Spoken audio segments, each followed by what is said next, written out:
So another question is, how do you prevent breaks? Great question.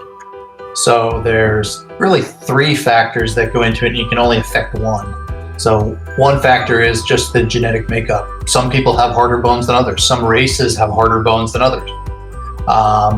And you can affect your genetics. The next factor which you can affect is just diet. You want to make sure you got enough calcium and vitamin D. For instance, people who are indoors a lot, especially in colder climates, they always get a little bit of vitamin D deficiency in the wintertime because they go inside, and then it improves in the summertime.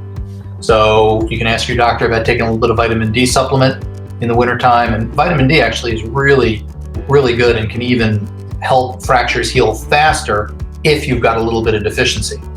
And you can't make it go too fast, but we'll often recommend for people just to take some additional vitamin D while they're healing.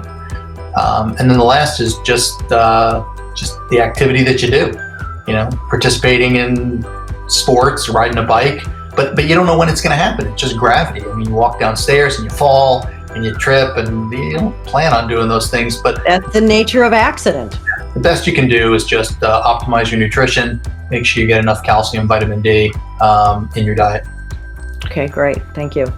And I also read a research report. I haven't read anything recently that there are 64 million orthopedic events in the United States alone. But that also includes, like hip or knee replacement or something like that. But then for children, there are 7 million fractures for children.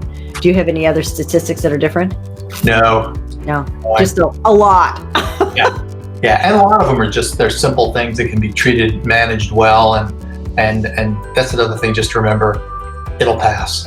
It all passes. Yep. Then you look back on it and say, remember that cast you had? You won't look back on it and say that was great, but you get through it.